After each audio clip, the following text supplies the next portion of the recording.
اعوذ باللہ من الشیطان الرجیم بسم اللہ الرحمن الرحیم اللہم صلی علی سیدنا و مولانا محمد وعلی آلہ واصحابہ وبارک وسلم وصلی علیہ۔ ایک مرتبہ پھر آپ کو ٹرانسمیشن میں بھی خوش آمدید کہتا ہوں، اور عالم اور عالم میں بھی السلام علیکم ناظرین کرام۔ شب عاشور کا آغاز ہو چکا ہے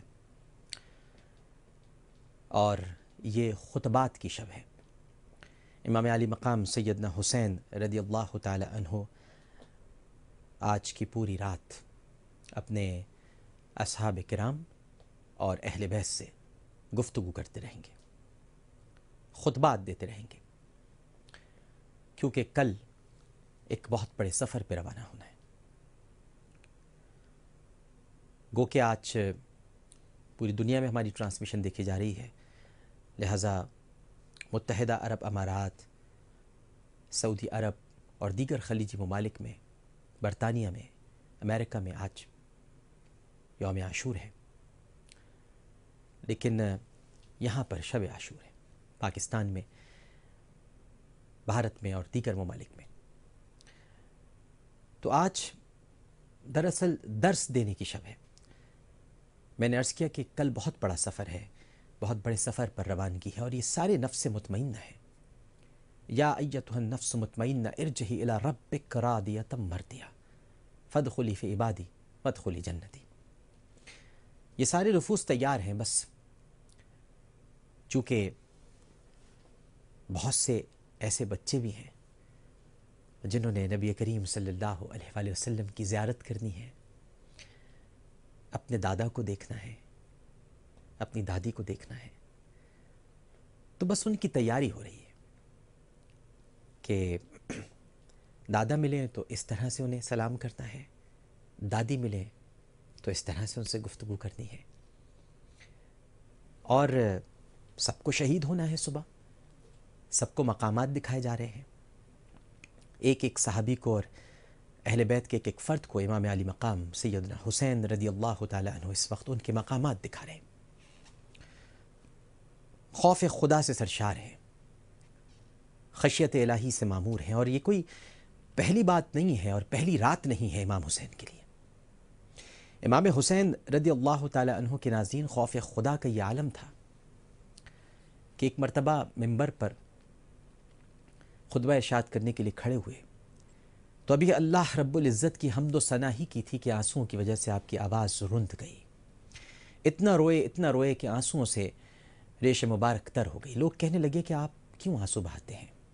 آپ تو نبی کے نواسے اور جنت کے سردار ہیں، اور آپ پر تو جہنم حرام ہے امام۔ اس پر سیدنا حسین رضی اللہ تعالی عنہ نے فرمایا، اے لوگوں، ان میں سے نہ بنو جو بغیر کچھ کیے آخرت کی امید رکھتے ہیں اور لمبی امیدوں کی وجہ سے توبہ کو ٹالتے رہتے ہیں۔ دنیا کے بارے میں باتیں تو زاہدوں جیسی کرتے ہیں، لیکن دنیا کا کام ان لوگوں کی طرح کرتے ہیں جن میں دنیا کی رغبت اور شوق ہو۔ اگر انہیں دنیا ملے تو وہ سیر نہیں ہوتے، اور اگر نہ ملے تو اس پر صبر نہیں کرتے، اور جو نعمتیں انہیں اللہ دے رہا ہے ان کا شکر نہیں کرتے، لیکن پھر بھی چاہتے ہیں کہ نعمتیں اور بڑھ جائیں۔ دوسروں کو نیک کاموں کا حکم دیتے ہیں لیکن خود نہیں کرتے، اوروں کو برے کاموں سے روکتے ہیں لیکن خود نہیں رکتے۔ محبت تو نیک لوگوں سے کرتے ہیں لیکن ان کی طرح عمل نہیں کرتے، اور ظالموں سے بغض رکھتے ہیں لیکن خود ظالم ہیں۔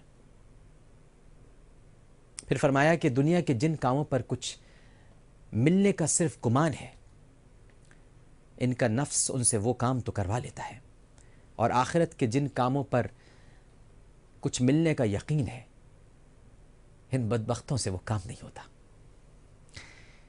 اگر انہیں مال مل جائے تو فتنے میں پڑ جاتے ہیں، اگر بیمار ہو جائے تو غمگین ہو جاتے ہیں، اگر غریبی آ جائے تو ناامید ہو کر کمزور پڑ جاتے ہیں۔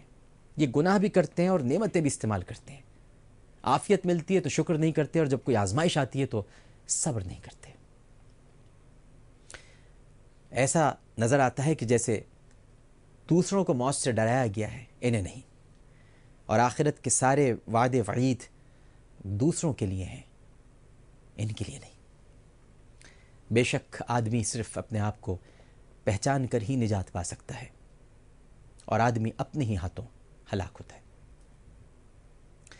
ناظرین کرام، امام علی مقام سیدنا حسین رضی اللہ تعالی عنہ جب بھی مسجد میں داخل ہونا چاہتے تھے،